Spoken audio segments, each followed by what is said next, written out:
Here we go, y'all. I'm parked out here in South Bay Garage. It's a nice, peaceful, quiet place to hang out. Scenery's pretty good, but I'm still in the garage. So plot thickens is where I wanted to pick you guys up at. I didn't read this whole book on video like some of the others, but I figured I could save some space on my YouTube. Probably about 4 days in on this book or something. I mean, I took a day or two off because I just got a little tired, and they say that could be bad for your eyes. But the plot thickens, and I want to say this is probably approaching the climax if I wanted to sound a little more formal. Aunt Pooh is went out to avenge Bree, the main character. She got into some trouble. One of the opposing gang members spotted them, her and Malik, if I'm not mistaken, or her and one of her friends. I always forget which one it is. I think Trey's her brother, Malik's like her best friend, and they're like they're walking home talking about how all of a sudden they're like talking about how they're crushing on each other or this or that, like playing a little flirty flirt and trying to clown each other about stuff like that, like teenagers and young lovers do with the puppy love. Anyway, a gang member of the opposing gang, I believe they call them Crowns or something, or GDs or something. They you know, pop out the car on them, and she gets robbed for her father's chain, and her friend gets hit, and they're trying to she's trying to ask the guy to not take her chain because it's important, and he doesn't care and stuff. He talks trash and takes it. And she goes home, and it comes out to Aunt Pooh that she got in trouble and lost her chain. And Aunt Pooh goes missing for a little bit, probably like a day or two or something. When she never comes home, she's not answering the phone. So this is probably approaching the climax, if I had to say so. Let me just check for a little bit more factual sake. Get a more accurate idea. So 458 pages, as you can see. This is a Meet the Writer, and it says Angie Thomas is the author of the award-winning #1 New York Times best-selling novels The Hate You Gave, On the Come Up, and Concrete Rose, as well as Find Your Voice, a guided journal for writing your truth. A former teen rapper who holds a BFA in creative writing, Angie was born, raised, and still resides in Mississippi. I was wondering that she writes some pretty good lyrics in here. But here we go, y'all. Let's pick up from chapter 23, and I updated you on what's going on so far, aside from all the other stuff with the other recap. And here we go. Since the stove is electric, we can't have pain Purdue. I eat some cereal instead. I'm quiet on the bus. It's just me and Sonny today. Sonny says he stopped by Malik's house and Aunt Shelly told him that Malik has some sort of freak accident that left him with a black eye. He's staying home to recover. He's obviously didn't tell her what really happened, just like I asked. I should be relieved, but somehow I feel worse.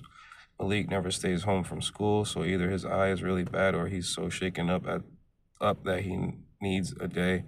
Either way, it's my fault, but maybe it's a good thing Malik took today off. That way he doesn't have to see the 4 armed cops acting as security just yet.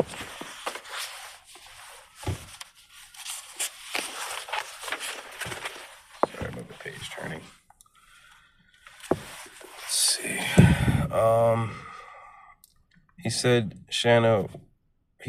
He and Shanna were right. Midtown considers all of us black and brown kids threats now. We go through metal detectors as usual, but it's hard to focus on anything but the guns on the cops' waist. Feels like I'm entering a prison instead of my school. I'm happy to go home at the end of the day, even if that means entering a dark house. It's as if my brain's got a playlist of all the shitty things happening in my life on repeat. That gun pointed in my face, that article on the newspaper's website, long and tape pinning me down, the cops at school, the lights going out, Aunt Pooh. 20 hours and no response. Only thing that distracts me a little bit are the Uno cards Jay pulls out after dinner. With no TV and no internet, there's nothing else to do, so she suggested we have a family game tournament. She and Trey are so not acting like family, though. Bam, Trey slaps a card onto the kitchen table. The sun's still out, giving us all the light we need to play. Wild card, baby. We making this thing as green as y'all gon' be when I whip them behinds. That's a lie, I say, and put a green card down. Boys, sit your little narrow behind down somewhere, Jay says. You ain't did nothing, cause bam, she slaps a card down too. I got a wild card, and I say we're going back to mellow yellow, baby. Okay, I'll let you have that one, Trey says. You gonna regret it though. They're both gonna regret it. See, I'm letting them do all the trash talk. They don't know. I got 2 draw 4s, a wild card, a yellow skip, and a red reverse. I'm ready for whatever. This is our 3rd game, and miraculously, we're still on speaking terms. The first game got so heated that Jay walked away from the table and disowned both of us. She's the definition of a sore loser. Exhibit A, I put down that yellow skip, and Jay flashes me the glare of death. You're really gonna skip your own mama? She asks. You're not my mama. Right now, you're simply some chick I gotta beat. Trey goes, ha, you mean nothing to me as well, sir. Ha, Jay mimics him. Well, since I mean nothing, Trey slowly lifts a card going, ah, like a heavenly choir. Then, bam, draw 2, boo. Oh, I can't wait to pull that draw 4 out on his ass. I draw my 2, and there is a God. I got another wild card plus a skip. In the words of the late, great philosopher Tupac Shakur, I ain't a killer, but don't push me. It's kind of messed up that I'm enjoying this. We don't have lights, and Pooh could be. Several loud knocks at the front door startle me. Trey gets up to answer. Chill, Bree. It's just the door. Time slows, and my heart slams against my chest.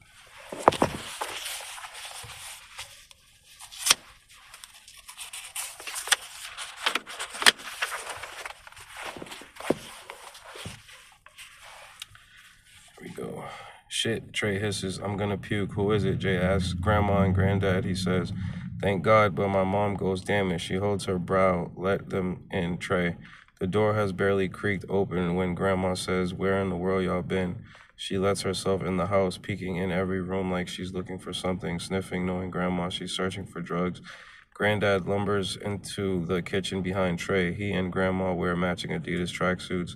We happened to be over this way and wanted to check on y'all. He says, y'all wasn't at church yesterday? Don't lie, Grandma says as she joins us in the kitchen. We purposely stopped by. I had to check on my grandbabies. Figures were fine, Mr. Jackson Jay says, and Granddad and Granddad alone. We just decided to stay home yesterday, that's all. We barely in the house and you already lying, Grandma says. Y'all ain't fine. What's this about Brianna making vulgar songs? God, not now. First Lady came to me yesterday after service, said her and Pastor's grandchildren been listening to some old garbage that Brianna recorded, Grandma says. Said it's so bad that it was on the news. Like to embarrass the hell out of me. Can't nothing get the hell out of you, Jay mumbles. Grandma narrows her eyes and sets her hand on her hip. If you got something to say to me, say it. You know what? I actually do. We already know about the song. Trey says before World War III can break out. Ma addresses it with Bree. It's fine. No, it ain't, Grandma says. Now I done bit my tongue when it comes to a lot of stuff with you and your sister. She hasn't bit her tongue about anything. But this, the final straw. Brianna wasn't acting like that when y'all lived with us, making vulgar songs and getting suspended. Got everybody in the church talking about her. Some mess. Granddad fiddles with the button on the oven clock as if Grandma hasn't said a word. He's a pro at tuning her out. Jada, when this here clock stop working? If Granddad sees a problem, he's gonna try to fix it. Once we were at my pediatrician, once we were at our pediatrician, when I was younger and a light in the waiting room kept flickering. True story, Granddad asked the nurse if they had a ladder. He got up there and fixed it. Jay closes her eyes if she's about to tell them what I think.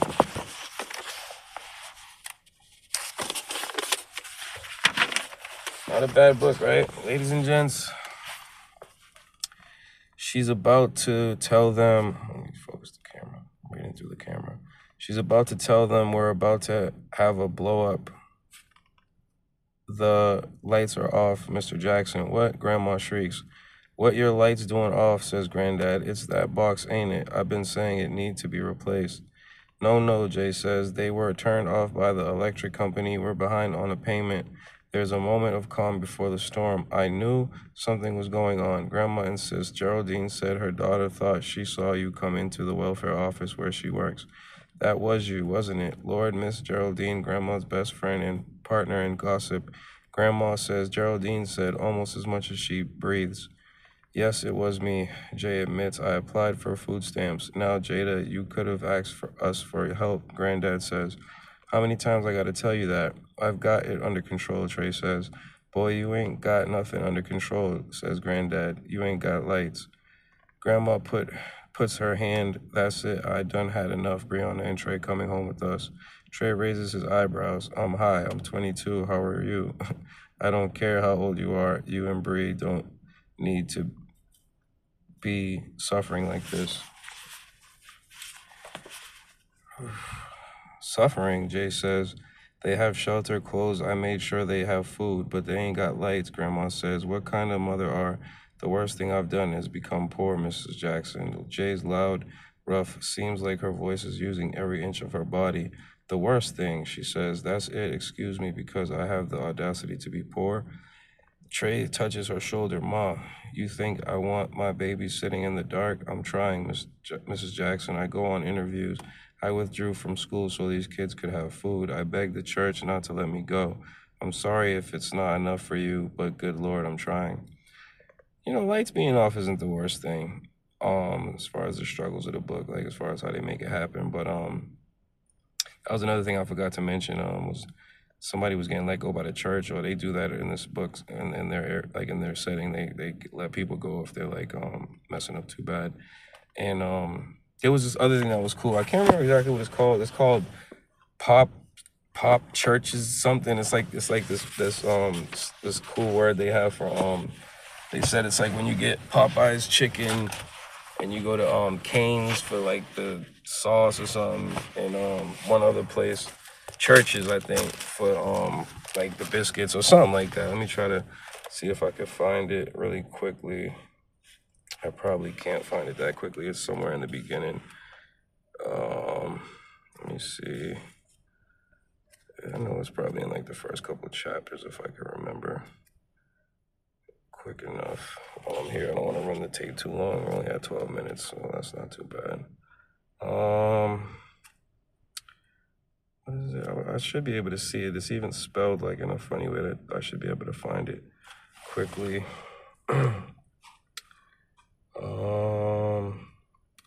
That's all right. I'll look it up. It was some cool word they had for when you go to the 3 different chicken spots that everybody likes, and then you put it all together and make like a little meal. It's called Pop something, like Pop Churches, Canes, or something like that, or some word they have for it. That's all right though. Let's just go forward and stop wasting time. I'm trying to be a know-it-all. All right, let's see, where were we?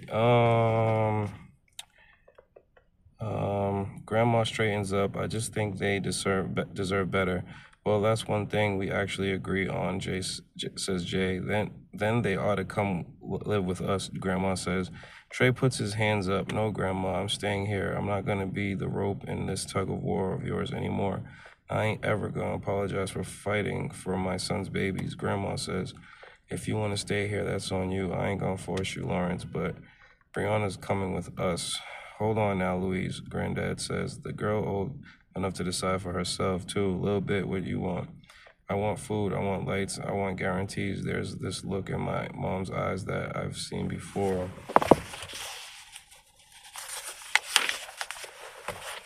Coming up on 15 minutes soon. That's my lucky number. My high school varsity jersey number. I always feel prideful about that. The one she had the day she came back from rehab, but that day there were tears in her eyes too. She brushed my hair from my face and asked me one question. Brianna, do you know who I am? That look was fear. Back then I didn't understand it. Now I do. She had been gone so long that she was afraid I forgot her. Fast forward to now, and she's terrified that I'm going to leave her. I may not know if we'll have lights again or if we'll have enough food, but I do know that I don't want to be away from my mom again. I look at her as I say it. I want to stay here. Well, there you go. Trey says, you got your answer. You sure a little bit? Granddad asks. I don't look away from my mom. I want her to know that I mean it. Yeah, I'm sure. All right then. Granddad takes out his wallet. About how much is this light bill, Jada? I can't pay you back anytime soon, Mr. Jackson. Hush, I ain't said nothing about paying nobody back. You know good and well Junior would have a fit if I didn't. Grandma's lips tremble. She turns on her heel and hurries out. The front door slams shut behind her. Granddad sighs. Grief, one hell of a thing. I think Louise holds on to these kids because it's like holding on to him. Granddad looks through his wallet and places some money in my mom's hand. Call me if you need me. He kisses her cheek and kisses mine. Then he pats Trey on the back and leaves. Jay stares at the money for the longest while she says thickly. Trey rubs her shoulder. Hey, little bit, why don't you get my keys and take our phones out to my car? Charge them up. That's code for Jay needs some space. I think she'll cry in front of Trey before she'll cry in front of me. That comes with him being the oldest. I make myself nod, all right?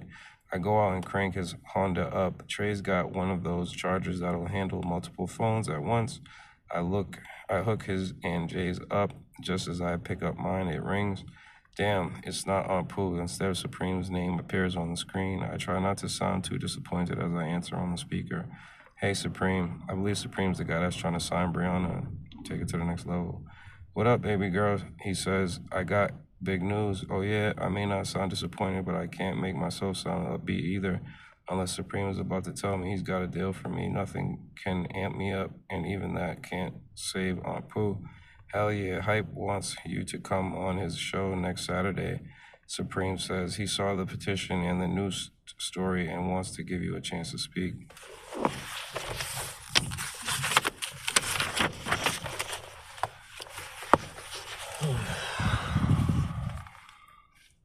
Oh, wow.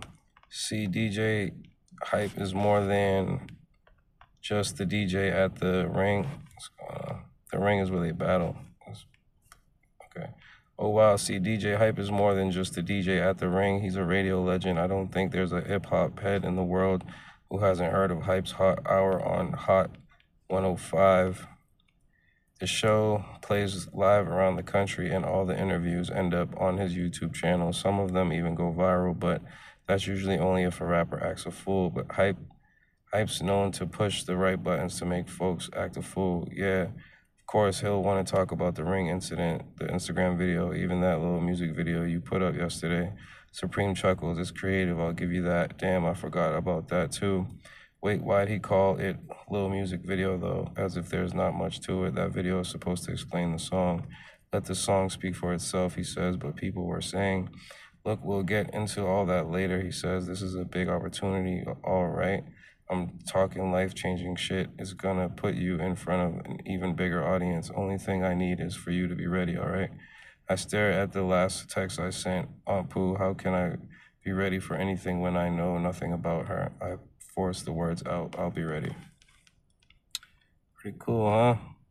So that's a pretty good rising action coming towards the climax, I think. I'm pretty sure that's not really, like I said, coming up towards it, not the actual climax, if I'm not mistaken. I'm pretty sure that was more like rising action. Maybe I'll read one more. No, actually, I'll fill you guys in later. And read a couple chapters, and I'll come back and maybe read one of the later ones. If I have to pick up from somewhere in the middle of this chapter 24, I guess I will, because I don't want to leave you guys hanging about the rise in action. That's pretty much really good content as well.